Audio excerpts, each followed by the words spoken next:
Hoje começamos então na série Princípios do Reino, o tema fé. E o tema da fé é um tema que perpassa toda a palavra de Deus. É praticamente impossível nós vivermos algo com Deus se nós não tivermos fé. Exceto em alguns casos específicos que Deus manifesta a sua glória e demonstra o seu poder diante dos nossos olhos, para que depois nós tenhamos fé.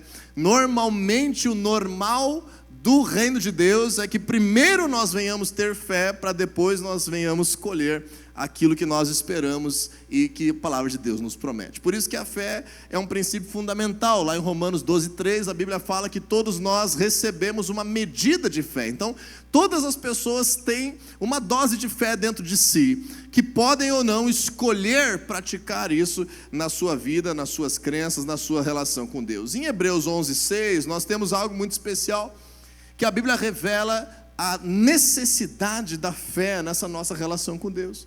Nesse momento que você está vivendo aqui hoje, esse momento pode ser um momento vazio, que não cause nada na tua vida, que você saia daqui irritado, sem paciência, achando que não aconteceu nada na tua realidade, se você viver esse momento sem nenhuma fé. Mas ao mesmo tempo, esse momento que você está aqui buscando a Deus intensamente, intencionalmente, junto com fé, pode mudar e transformar completamente a tua realidade, assim como em qualquer outro momento do teu dia que você se volte para Deus. Em Hebreus 11:6 diz assim a palavra de Deus: sem fé é impossível agradar a Deus, pois quem dele se aproxima precisa crer que ele existe e que recompensa aqueles que o buscam. Deixa eu te perguntar uma coisa interessante hoje, que a gente brincou de manhã. Será que nós somos mais crentes que os demônios? O que você acha? Será que nós somos mais crentes que os demônios? A palavra de Deus fala sobre a existência de espíritos malignos, espíritos imundos, que a Bíblia também chama de demônios. E a Bíblia diz que os espíritos das trevas creem que Deus existe. E muitas vezes nós estamos buscando a Deus e a nossa fé ela é tão singela, a nossa fé ela é tão pequenininha, que a nossa fé ela só crê que Deus existe e para por aí. Então eu tenho fé que Deus existe, eu tenho fé que existe um Deus por aí. Se a gente tem esse tipo de fé, nós temos a mesma fé que os demônios. Mas se nós quisermos ser um cristão que tem uma fé que transforma a nossa realidade, que libera o agir de Deus, nós precisamos crer que Deus existe, mas também crer que Ele recompensa aqueles que o buscam. Então, quando nós nos voltamos para Deus em oração, ou na leitura da sua palavra, ou querendo viver os seus princípios, ou querendo adorá-lo de forma intencional, como nós estamos fazendo aqui hoje à noite, ou como nós fazemos nas nossas células, nas casas durante a semana, quando nós temos esse envolvimento, essa prática de vida, crendo que Deus é real, mas também crendo que esse nosso ato vai causar transformação e mudança na nossa realidade, nós começamos a dar espaço para que novos frutos venham nas nossas vidas. Então por isso que a fé é algo tão importante, mas ao mesmo tempo tão difícil da gente explicar, porque a fé ela é sobrenatural e a fé ela é invisível. Então a Bíblia se dedica a explicar o que é a fé nesse mesmo capítulo de Hebreus 11. Em Hebreus 11:1, a Bíblia diz assim: a fé é a certeza daquilo que esperamos e a prova das coisas que nós não vemos. Então a fé é uma convicção que vem de Deus no teu interior, de uma esperança que a palavra de Deus promete para ti. A fé ela é uma prova, ela é uma certeza, uma convicção de coisas que você sabe que Deus quer fazer na tua vida, mas você ainda não vê isso como uma realidade.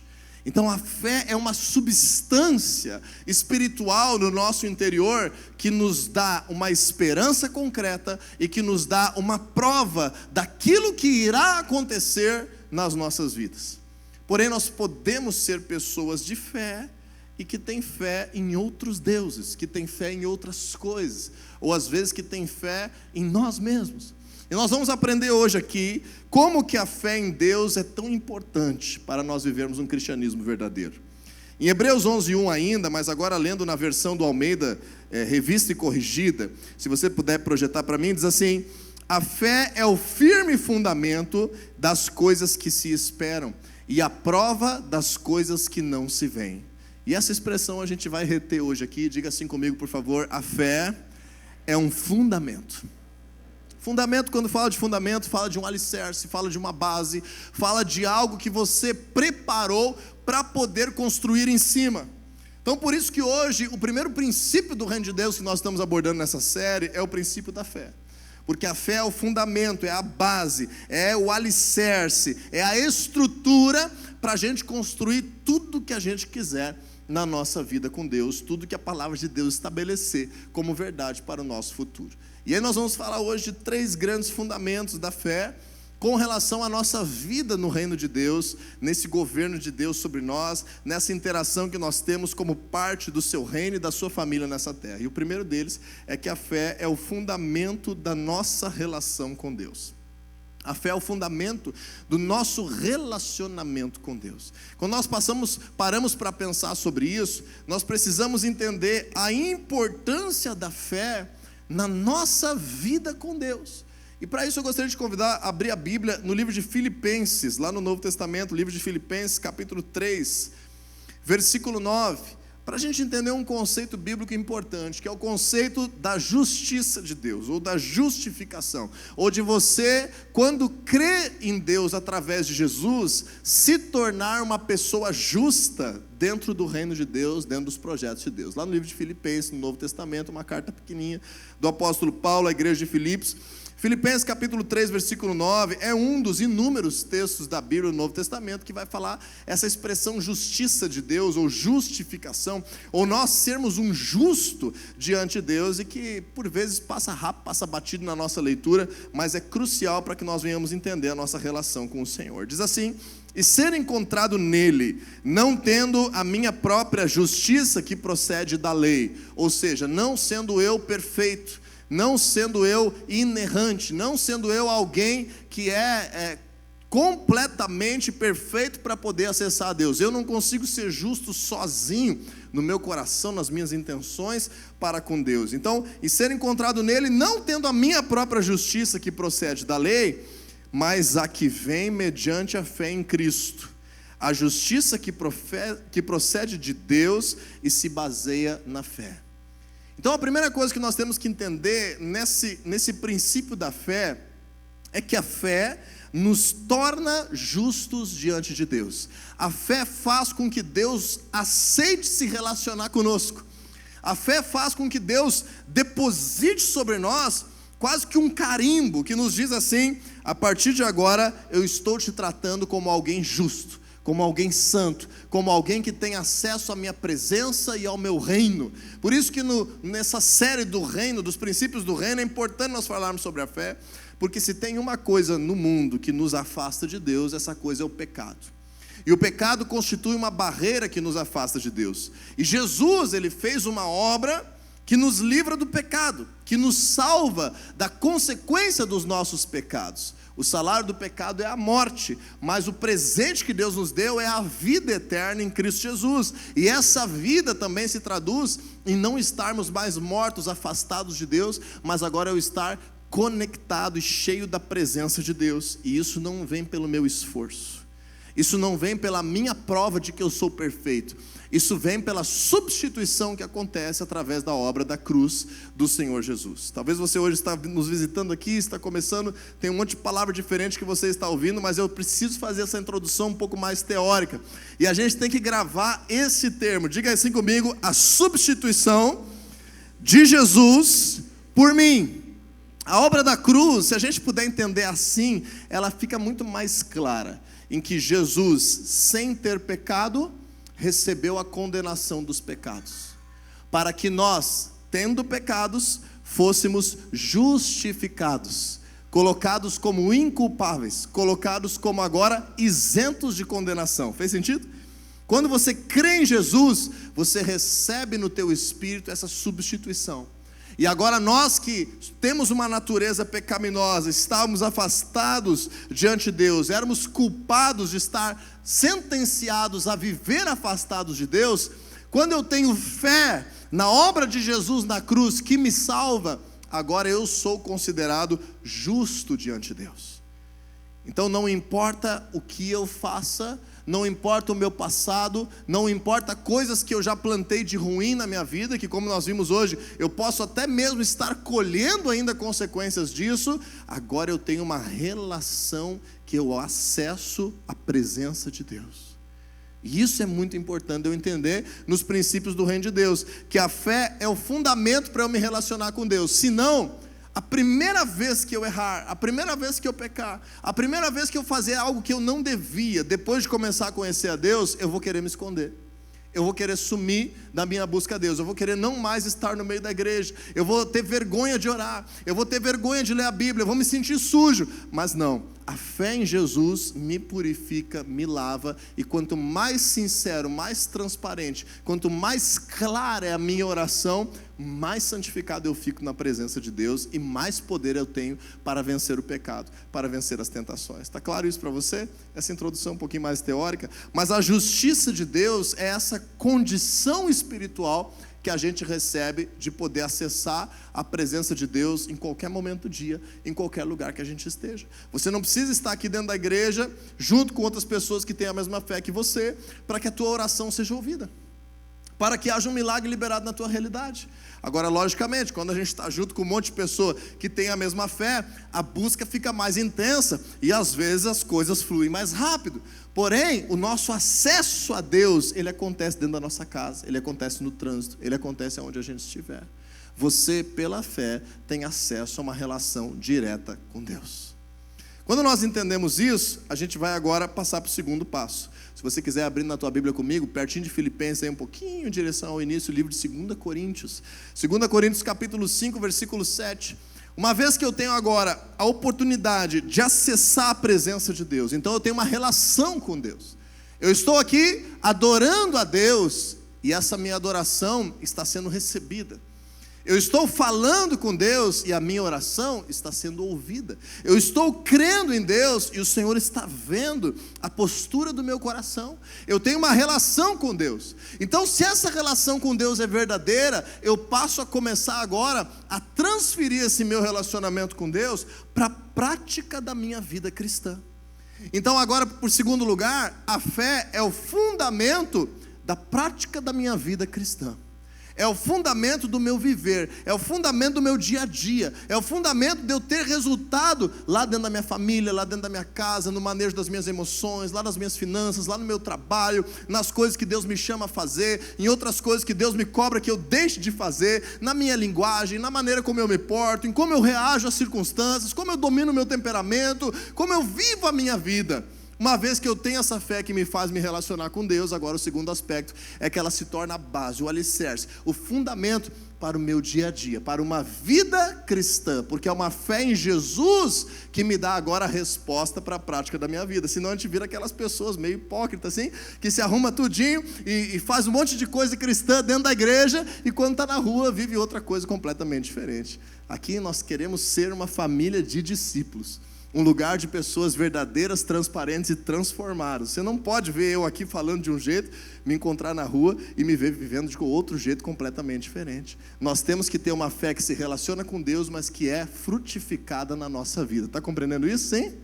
Então, quando a gente entende isso, em 2 Coríntios 5, 7, vai dizer assim a palavra de Deus: porque vivemos por fé e não pelo que vemos.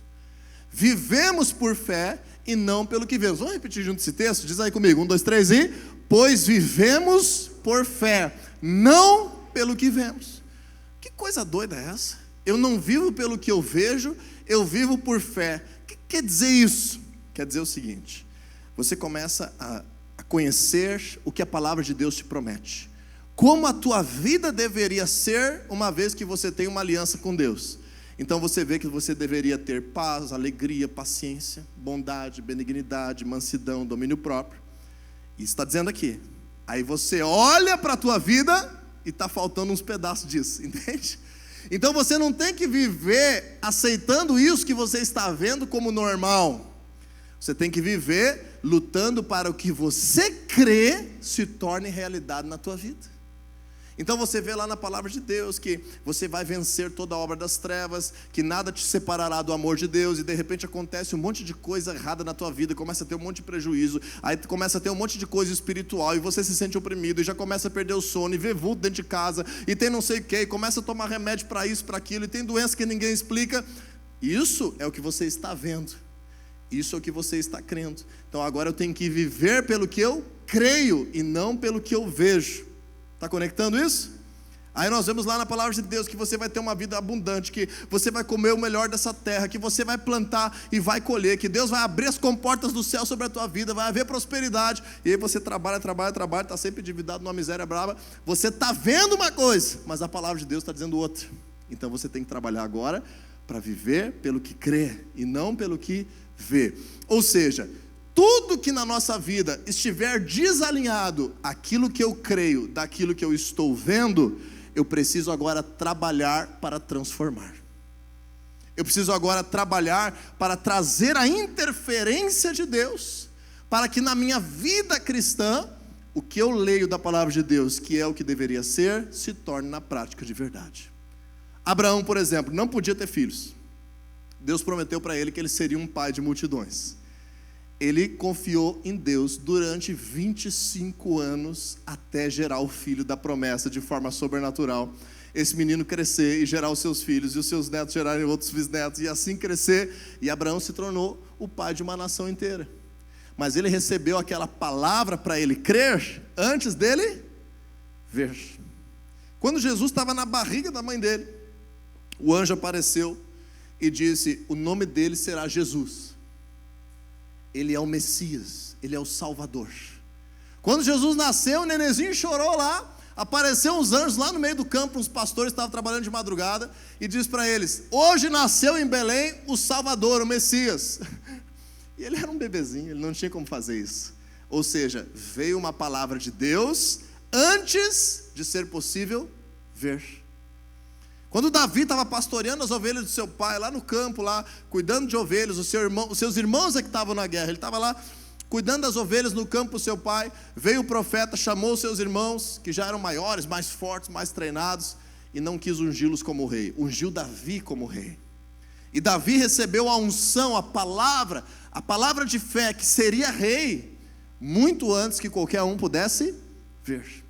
Da mesma forma, quando nós começamos a buscar a Deus, nós precisamos nos apegar aos princípios e às promessas da palavra de Deus, e escolher viver pelo que nós cremos, e não pelo que nós vemos, porque aquilo que nós cremos se torna a nossa esperança, e a fé é o fundamento das nossas esperanças.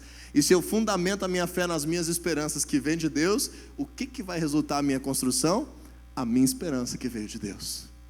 Se precisar Deus remanejar a circunstância, liberar o seu poder, fazer um milagre na minha vida, não importa. A fé, ela produz essa esperança que eu vou construir uma nova realidade. A fé me dá um retrato do meu futuro. A fé me leva a entender uma possibilidade daquilo que Deus tem preparado para a minha vida.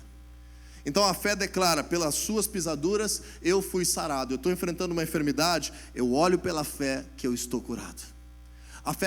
A minha fé na palavra de Deus declara: eu e minha casa serviremos ao Senhor. Está uma guerra lá dentro de casa, está cada um servindo um Deus diferente. Eu oro e olho pela fé, a minha família inteira servindo a Deus. A minha Bíblia fala: o justo não mendigará o pão, tudo que ele faz prospera. Aí eu estou olhando, tudo que eu faço dá errado. O que eu vou fazer? Eu vou orar e vou olhar que eu estou fazendo as coisas, estão dando certo. Eu vou começar a trazer existência e crer, trabalhar para isso, e Deus vai intervir. Então a terceira coisa que fundamenta a fé no reino de Deus é eu entender que a fé é o alicerce, é a base, é o fundamento dos milagres. Porque uma vez que eu já tenho essa relação com Deus, e uma vez que eu tenho aqui uma fotografia diferente de futuro que Deus preparou para mim, que eu estou olhando na minha realidade e não está batendo, e eu quero viver pelo que eu creio e não pelo que eu vejo, em algum momento nesse caminho eu vou precisar perseverar. Em algum momento nesse caminho eu vou precisar dizer não para algumas coisas que ferem princípios de Deus. Em algum momento nesse caminho eu vou precisar ter alguns passos de fé de coisas que eu nunca fiz. Mas em algum momento desse caminho eu vou precisar de milagre. Porque se eu não precisar de milagre, a minha fé é pensamento positivo. Qualquer coach poderia me levar lá e eu não precisaria de Jesus. Agora, quando é um retrato de transformação da palavra de Deus, eu preciso de milagre. É com milagre que eu venço a drogadição.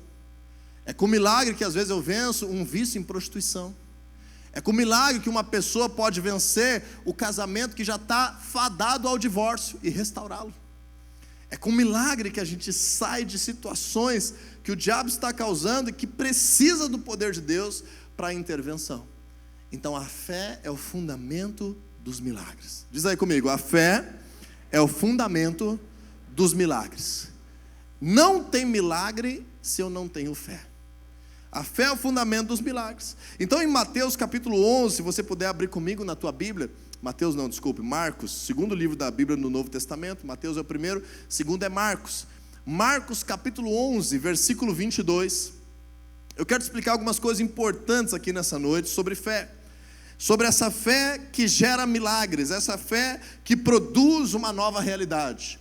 Marcos capítulo 11, versículo 22, na tua Bíblia, vai dizer assim: respondeu Jesus, tenham fé em Deus. Eu asseguro que se alguém disser a este monte, levante-se e atire-se no mar, e não duvidar em seu coração, mas crer que acontecerá o que diz, assim lhe será feito. Portanto eu digo, tudo que vocês pedirem em oração, creiam que já o receberam, e assim sucederá. Então aqui nós entendemos que Jesus nos ensina a ter a fé em Deus. Coloca para mim de novo ali o versículo 22, Marcos 11, 22, está aí na tua Bíblia também. Jesus respondeu, tenham fé em Deus. Eu não sei se você sabe, mas a Bíblia não foi originalmente escrita em português. E o Novo Testamento, aí o livro de Marcos, foi escrito originalmente em grego. E às vezes em grego existem preposições que conectam palavras, como por exemplo, essa preposição em. Mas às vezes, por causa da diferença de linguagem, da diferença do uso dos verbos, não tem preposições no idioma, não tem algumas colocações de um idioma para o outro, e quando traduz a gente tem que fazer algumas opções. Então aqui nesse versículo 22, o tradutor para o português escolheu colocar aquela preposição ali em. Não está no original, não tem preposição nesse caso, foi uma escolha da interpretação do texto na tradução para o português. E se a gente vai estudar as opções que teriam da tradução desse texto do versículo 22, uma delas seria, tenham a fé de Deus. Mas também não ficaria bom, porque teria que ser assim, a fé que vem de Deus, a fé a partir de Deus. Essa seria a melhor tradução, mas daí o cara teria que inventar 3 palavras, a partir de. Então ficou melhor colocar só o em. Mas para você entender aqui nesse conceito, tenham fé que vem de Deus, tenham fé a partir de Deus, tenham fé que emana de Deus, tenham a fé que Deus é a fonte. É isso que Jesus quis dizer. Vou te explicar como.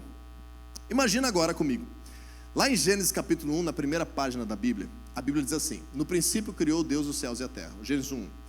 A partir do versículo 2, começa a detalhar essa criação. E diz assim: e a terra era sem forma e vazia, e o Espírito de Deus pairava sobre a face das águas. E no versículo 3 diz assim: então Deus disse, haja luz, e houve luz. Quanto tempo demorou para haver luz? A gente sabe? Não sabe. O que precisou acontecer? Será que se mexeu alguma coisa? Será que causou uma explosão no céu? Será que houve esse tal de Big Bang, que às vezes o darwinismo quer dizer? Será que houve um processo de alguma coisa que Deus fez? Será que demorou 1 zilhão de anos para haver luz? Não sabemos. Nós só sabemos que Deus disse, haja luz. E se Deus, que é todo poderoso, disse haja luz, o que queria acontecer? Houve luz. Nós não sabemos se foi instantâneo, se demorou um tempão, se precisou usar um monte de coisas, se teve que trabalhar um monte de anjo para causar luz, se teve lá o arcanjo Miguel assim com uns palitinhos assim, vai, luz, a gente não sabe. A gente só sabe que Deus disse, haja luz, e Deus é todo poderoso. Então, de algum jeito, ia haver luz. Eu falei hoje de manhã que às vezes a gente não está bem transformado ainda, e daí a gente é um crente birrento. Olha para a pessoa que está ao teu lado e vê se tem cara de birrento. Tem cara de birrento ou não? Tem uns que nem olham para o lado, só de que já são birrentos, então não olha para o lado para não obedecer. Então às vezes tu não é bem crente ainda, tu está no caminho, e tu ainda é meio birrento. Não sei se tem alguém birrento na tua família, provavelmente você não seja, mas alguém seja. E aí a pessoa birrenta diz assim, eu vou ir até o final nesse negócio. Você que é birrento, normalmente você fala assim, às vezes tem um lado bom nisso, de você ser persistente. Esse é o elogio da pessoa birrenta, ela é persistente. Às vezes, quando alguém convive contigo, vai te chamar de teimoso, mas quando a coisa é boa, seja persistente. Agora imagina você que tem algo ao teu alcance e você é uma pessoa persistente, você é uma pessoa teimosa, ou você é uma pessoa meio birrenta. E alguém diz assim para você: duvido que tu consiga vir o mês inteiro no culto de domingo aqui da Família da Fé. Duvido, tu não consegue. Duvidei. Aí se a pessoa é meio teimosa, meio birrenta, ela vai dizer: ah, tu duvida? Ah, tu acha que eu não consigo? Ah, tu acha que eu não tenho capacidade de vir nessa igreja 4 domingos do mês? Ah, é isso que tu está dizendo? Então tá, então agora é que eu vou vir. E a pessoa diz assim, ó, nem que eu esteja na UTI, eu vou mandar uma ambulância me trazer, mas eu vou vir. Normalmente essa pessoa falta os cultos, mas porque alguém teimou com ela diz, não, agora eu venho todos os domingos do mês de julho na Família da Fé. Ah, mas me convidaram para o churrasco. Tem um compromisso, eu tenho que ir lá na igreja hoje de noite. Ah, mas está chovendo canivete. Não tem problema. A Uber furou o pneu. Eu vou de a pé na chuva, mas eu vou ir domingo lá. Por quê? Porque tu é uma pessoa persistente. Tu é uma pessoa que se decide, você faz. Você está entendendo o que eu estou falando? Quem é normalmente persistente, quem é uma pessoa assim decidida e diz, não, eu vou fazer isso, essa pessoa normalmente consegue. Essa pessoa consegue fazer um monte de coisa que a maioria das pessoas não fazem. Por quê?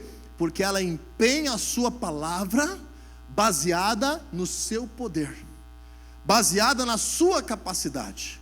Então, quando você consegue empenhar a tua palavra baseada na tua capacidade, você pode dizer, eu vou me levantar amanhã às 4 horas da manhã, e você levantar.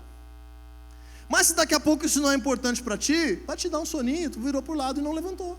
Mas se você se empenhou, você vai fazer o que está ao teu alcance. Está fazendo sentido isso para você? O que acontece muitas vezes na nossa oração? Nós não estamos tendo a fé que vem de Deus. Nós estamos tendo fé na nossa dúvida. Nós estamos tendo fé no que o aplicativo da previsão do tempo falou.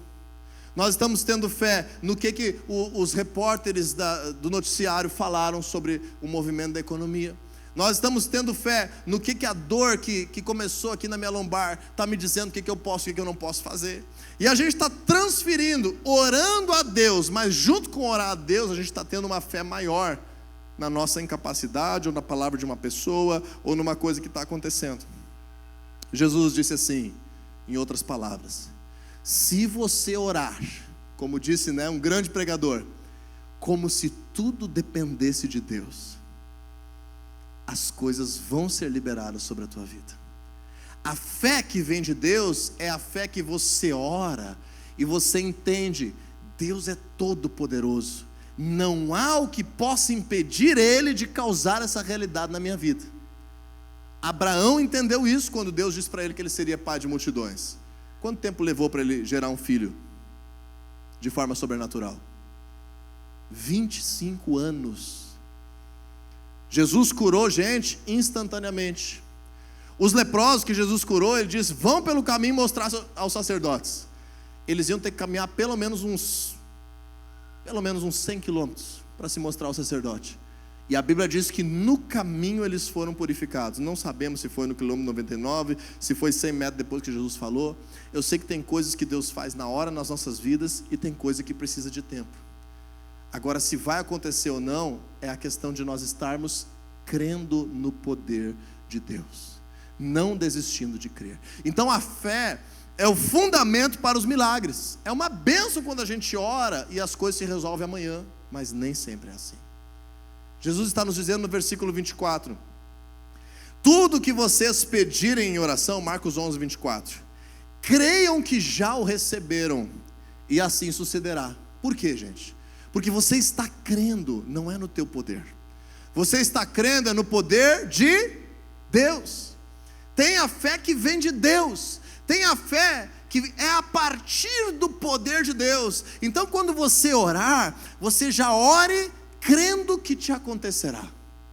Porém a Bíblia nos alerta lá em 1 João capítulo 5, versículos 14 e 15, que se nós orarmos, Deus vai nos ouvir quando nós oramos de acordo com a vontade de Deus. Olha lá, se pedirmos alguma coisa de acordo com a vontade dEle, Ele nos ouve. Então por isso que eu preciso pessoas que já conhecem mais de Deus me explicando. Eu preciso a leitura da Bíblia para eu saber o que Deus tem para mim. Porque não adianta eu sair na frente de uma montanha e ficar gritando para ela se mover de lá para cá, só porque Jesus disse que era possível, mas não é uma vontade de Deus para esse momento, nem para a minha vida. Não adianta eu orar por coisas que não são a vontade de Deus na minha realidade. Eu preciso entender a vontade de Deus. E quando eu não sei a vontade de Deus, eu tenho que perguntar. Jesus lá no Getsemane não queria ir para a cruz. Na hora que ia ser preso, Jesus começou a orar de forma agonizante. A Bíblia fala que uma angústia mortal tomou conta de Jesus, e diz o livro de Lucas que ele começou a suar sangue. Isso é uma condição de estresse extrema. E Jesus dizia assim para Deus: Senhor, se possível, afasta de mim esse cálice, mas que não seja feita a minha vontade, sim a tua. Então quando você não sabe a vontade de Deus, ora pela vontade de Deus. Agora, se você sabe que existe uma promessa da palavra de Deus liberada para a tua vida, naquele aspecto que você está orando, já ore crendo que você recebeu. Sabe como é que é? Por exemplo, eu estou com dor nas costas e não consigo me abaixar. Eu estou orando: Senhor, cura minhas costas. E eu estou me imaginando me abaixando sem dor. Eu estou lá com uma situação que todo dia que eu chego em casa é uma briga só. Eu estou orando: Senhor, restaura o meu casamento. Eu já estou me imaginando chegando em casa e a minha esposa dizendo: boa noite, amor, tudo bem? Entende? Eu estou gerando uma convicção que o poder de Deus vai transformar a minha realidade. O que pode acontecer? A minha fé ser provada, e levar um tempo, e Deus trabalhar coisas na minha vida, e Deus testar a minha perseverança, e Deus ter que mudar algumas outras circunstâncias para poder resultar na vontade dEle, e isso eu vou ter que esperar. E às vezes eu vou perder o que Deus tem para mim, porque no caminho de esperar eu desisti de crer. No caminho de esperar eu parei de orar. No caminho de esperar eu me desanimei. Eu me contaminei com outras coisas. Por isso que no reino de Deus, a fé é o fundamento para a minha relação com Deus. A fé é o fundamento para a minha vida cristã diária. E quando as coisas estão diferentes na realidade daquilo que a palavra de Deus promete, a fé é o fundamento para os milagres. Mas não é a fé que vem do meu pensamento positivo. Não é a fé porque agora a empresa pegou um negócio grande. Não, então agora eu vou poder ser promovido. Eu estou tendo fé no cliente da empresa. Eu não estou tendo fé em Deus. Eu não estou tendo fé que emana de Deus. Porque Deus pode fazer as coisas completamente diferentes do que a gente espera. Quando você crê em Deus, não queira delimitar como que Deus vai agir. Deus pode fazer as coisas de uma forma completamente diferente do que você espera. Deus já falou comigo através de uma placa de trânsito. Sério? Deus às vezes fala conosco de uma forma completamente inesperada. Através de uma canção no rádio. Através de uma pessoa nada a ver na tua vida. Deus às vezes abre portas financeiras de uma forma inimaginável. Uma vez Deus prosperou o meu trabalho, porque eu não aceitei que zombasse da minha fé. E eu arrisquei ser demitido, e eu não aceitei que zombasse da minha fé. E com educação eu me posicionei. E criei um climão. E me deu assim uma indignação. E eu defendi o nome do Deus que eu sirvo. E um mês depois eu fui promovido para aquilo que eu estava orando. Porque a pessoa que zombou de mim me disse: me perdoa, eu me enganei, e eu preciso de ti numa posição maior agora. Então quando a gente tem a nossa fé inabalável, Deus faz coisas por caminhos que nós não sabemos. Mas nós temos que ter a fé como fundamento para as nossas vidas. Amém? Eu vou te levar a uma prática agora, quando nós terminarmos, que você vai declarar algo na tua vida. Eu quero te falar isso agora para você já ir pensando. O Senhor Jesus falou assim: tudo que pedirem ao Pai em meu nome, eu farei. É por isso que a gente ora em nome de Jesus. A gente não ora em nome de Maria, a gente não ora em nome de ninguém, a gente não ora em nome da gente mesmo, a gente ora em nome de Jesus. Porque Jesus disse: tudo que vocês pedirem ao Pai em meu nome, eu farei. E aí você e eu vamos orar agora no final, e nós vamos dizer assim: em nome de Jesus eu declaro, e daí você vai estabelecer uma oração de fé para uma mudança de realidade na tua vida. Pode ser da tua família, pode ser dos teus negócios, pode ser das tuas emoções, pode ser do teu sono, pode ser da tua salvação, pode ser para conhecer a Deus, pode ser o que for. Nós vamos juntos agora fazer algumas declarações de fé, porque a fé é o fundamento de todo aquele que está neste lugar crendo no Deus da Bíblia. A fé é o fundamento da nossa relação com Deus, é o fundamento da nossa vida cristã, é o fundamento dos milagres. Amém?